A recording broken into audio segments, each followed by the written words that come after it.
السلام علیکم ورحمۃ اللہ وبرکاتہ۔ بسم اللہ الرحمن الرحیم۔ چلیے آج ایک حدیث کو سنتے ہیں۔ یہ بہت پیاری حدیث ہے۔ یہ حدیث کو غور اور عظمت کے ساتھ سنیں گے۔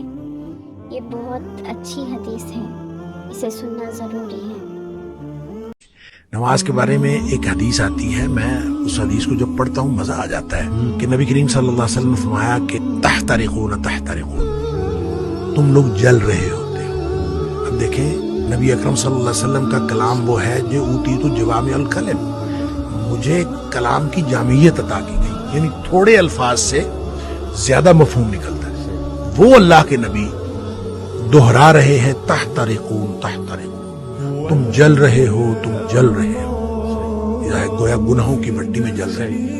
حتی اذا صلیتم الفجر، یہاں تک کہ تم فجر کی نماز پڑھ لیتے ہو، غسلتھا، وہ اس کو دھو ڈالتے ہیں۔ ثم تحترقون تحترقون، پھر تم نکلتے ہو تو پھر وہی دنیا ہے، وہی گناہ ہے، وہی آنکھیں، وہی سماعتیں، کہاں کہاں تم پھر رہے ہو اور گناہ ہو رہے ہیں۔ شکر ہے آگے ظہر کی نماز کا وقت آ جاتا ہے۔ حتی اذا صلیتم الظہر غسلتھا، تم ظہر کی نماز پڑھتے ہو، اس کو دھو ڈالتے ہیں۔ یہاں اسی طرح نبی پاک صلی اللہ علیہ وسلم نے پانچوں نمازوں کا ذکر کیا۔ ثم تحترقون تحترقون، پھر تم گناہوں کی بھٹی میں جل رہے ہوتے ہو، آگے نماز آ جاتی ہے، غسلتھا، اس کو دھو ڈالتے ہیں۔ لیکن جب عشاء کی نماز کی بات کی نا تو آپ نے فرمایا کہ حتی اذا صلیتم العشاء غسلتھا، وہ اس کو دھو ڈالتی ہے۔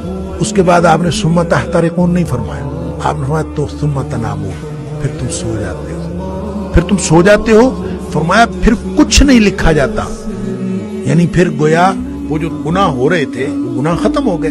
سوئے ہوئے کے آدمی کا تو کچھ نہیں لکھا جاتا، سوئے ہوئے سے قلم اٹھا لیا جاتا، تمہارے اوپر کچھ نہیں لکھا جاتا حتی تستيقظوا، جب تک تم جاگ نہ جاؤ۔ اچھا، اس کا مطلب یہ ہے کہ جو نہیں سویا عشاء کے بعد تو وہ تو تحترقون تحترقون ہو جائے گا۔ تو یہاں سے ایک بات، ایک مسئلہ نکلتا ہے کہ ہم جو عشاء کی نماز پڑھ کے جاگتے رہتے ہیں اور 11-12 بجے تک جاگتے رہتے ہیں، تو ہم گناہوں کو سمیٹتے رہتے ہیں اور غسلتھا کیے بغیر سو جاتے ہیں، اتنا بڑا رسک لیتے ہیں۔